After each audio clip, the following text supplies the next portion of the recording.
Dear student, हमारी आज की वीडियो का टॉपिक है correct way to shade MCQs in exam. चाहे वो बोर्ड के एग्जाम हो, चाहे किसी भी जॉब से रिलेटेड अगर आपके एग्जाम है जिसमें मल्टीपल चॉइस क्वेश्चन होंगे, उनको शेड कैसे करना है, उस पेपर को सॉल्व कैसे करना है, वो आज की वीडियो में सीखेंगे। क्योंकि ये वाले जो पेपर हैं ये एक OMR machine, optical mark recognition machine है, वो चेक करती है। कोई इंसान जो है इसको चेक नहीं करेगा, बल्कि इसको मशीन जो है वो चेक करती है। उस मशीन का नाम है OMR। तो जो पेपर के अंदर आपको इंस्ट्रक्शन दी होती है, उन इंस्ट्रक्शन को फॉलो करते हुए आपने इनको शेड करना है। तो सबसे पहले इंस्ट्रक्शन को रीड कर लेते हैं। इंस्ट्रक्शन में सबसे पहले नंबर पे है, in each question these are 4 choices ABCD, यानी आपको जितने भी क्वेश्चन दिए जाएंगे उसमें 4 चॉइसेस होंगी, 4 ऑप्शन होगी ABCD। ठीक हो गया।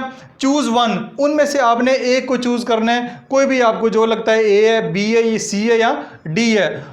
On the answer grid black out the circle for your choice with pencil, pencil के साथ वो जो भी उसका ऑप्शन होगी उसको अपने ब्लैक आउट कर देना है, यानी उसमें ब्लैक कलर जो है फिल कर देना है। चाहे पॉइंटर से करें, चाहे लेड पेंसिल से कर सकते हैं। नंबर 2 पे है, if you want to change your answer, अगर आप अपना आंसर चेंज करना चाहते हैं, ठीक है, आपको लगा कि आपका D फिल किया है लेकिन वो C है, तो आपने क्या करना है, arrays the first answer completely with a rubber. और अगर आपने लेड पेंसिल के साथ किया हुआ है तो आपने सबसे पहले उसको अरेज करना है, कंप्लीटली अरेज करना है, कुछ भी उसके अंदर ना रह जाए। ठीक है, with rubber before blacking out a new circle, दूसरे सर्कल को शेड करने से पहले पहले वाला जो सर्कल है उसको टोटली आपने अरेज करना है रेजर के साथ। नंबर 3 के ऊपर है, do not right anything in the answer grid, ये एक आंसर ग्रिड है, इसके अंदर आप कहीं भी आप कुछ भी नहीं लिखेंगे, कोई निशान जो है वो नहीं लगाएंगे, कुछ भी नहीं लिखेंगे। ठीक है, जो आपने शेड करना है बस वही शेड करना है, इसके अलावा आपने कोई काम नहीं करना।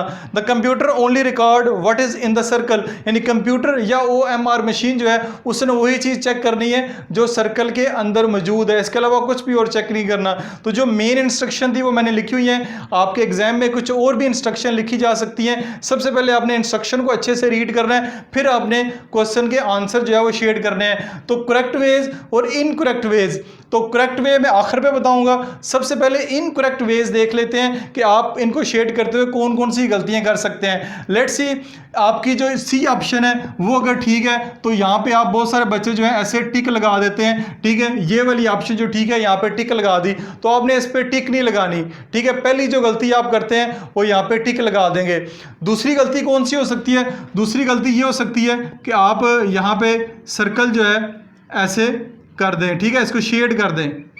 ठीक है, ऐसे अगर शेड करेंगे तो ये भी एक इनकरेक्ट वेज में आता है कि आपने पूरी तरह इसको शेड नहीं किया, आपने पूरी तरह इसको शेड करना है। जो आपने नहीं किया, कुछ हिस्सा यहाँ पे आपको खाली नजर आ रहा है, तो ये भी एक इनकरेक्ट वेज में आता है।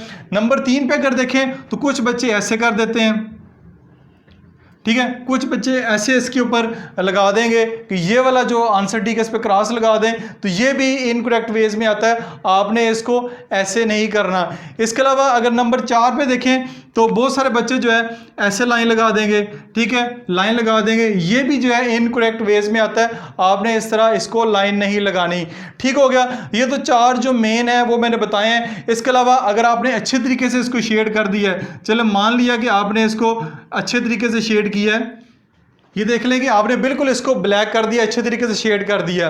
अब आपने, अगर आपको पता चला है कि ये जो C ऑप्शन आपने किया है ये C ऑप्शन नहीं है बल्कि इसकी तो B ऑप्शन है, तो आप क्या करते हैं, यहाँ पे करते हैं क्रॉस। ठीक है, ऐसे करेंगे क्रॉस। ठीक है, इसको क्रॉस कर देंगे और इस ऑप्शन को आप जो है वो शेड करना शुरू कर देंगे। ठीक है, इस ऑप्शन को ऐसे शेड करेंगे। तो अगर आपने इस तरह इस ऑप्शन को शेड कर दिया, बी आंसर तो आपका ठीक है, लेकिन जब कंप्यूटर ने OMR मशीन के जरिए चेक करना है तो ये आपका इनकरेक्ट होगा, इसके आपको मार्क्स नहीं मिलेंगे, क्योंकि OMR मशीन है तो इसको चेक करना है। ठीक है, जो सॉरी इसको जो ठीक है, अगर आपने किसी और को भी शेड किया हुआ है तो वो इनकरेक्ट हो जाएगा। अगर आपने रेजर के लेड पेंसिल के साथ किया हुआ है तो सबसे पहले आप इसको अच्छे तरीके से अरेज करें, अरेज करने के बाद फिर आपने इस ऑप्शन को शेड करना है। तो ये कुछ इनकरेक्ट वेज से जो पेपर में आप मिस्टेक कर सकते हैं। अब चलते हैं करेक्ट वेज की तरफ कि बेहतरीन या एक ही जो वाहिद तरीका है कि इसको शेड करने का वो कौन सा है। तो अगर इसमें से C ऑप्शन ठीक है तो उसको आप कैसे शेड करेंगे, आइए मैं बताता हूं आपको। ये इसका बेस्ट वे है या करेक्ट वे है इसको शेड करने का। सी ऑप्शन है, आपने सारे का सारा शेड कर दिया। सर्कल से बाहर जो है वो कुछ भी नहीं जाना चाहिए, सर्कल से बाहर आपने कुछ भी नहीं करना, ठीक है। ये इसके अलावा इधर उधर कहीं भी और कोई भी निशान नहीं लगाना। ये आपका बेस्ट वे है या करेक्ट वे है। इस तरह अगर आप एमसीक्यूज को अटेम्प्ट करेंगे तो आपके जो ओएमआर मशीन है बिल्कुल इसको ठीक चेक करेगी। जितने आपने आंसर करेक्ट किए हैं उतने ही आंसर जो है वो करेक्ट होंगे। उम्मीद है ये वीडियो आपके लिए एग्जाम पॉइंट ऑफ व्यू से काफ़ी हेल्पफुल होगी। अपना ख्याल रखिएगा। खुदा हाफिज़।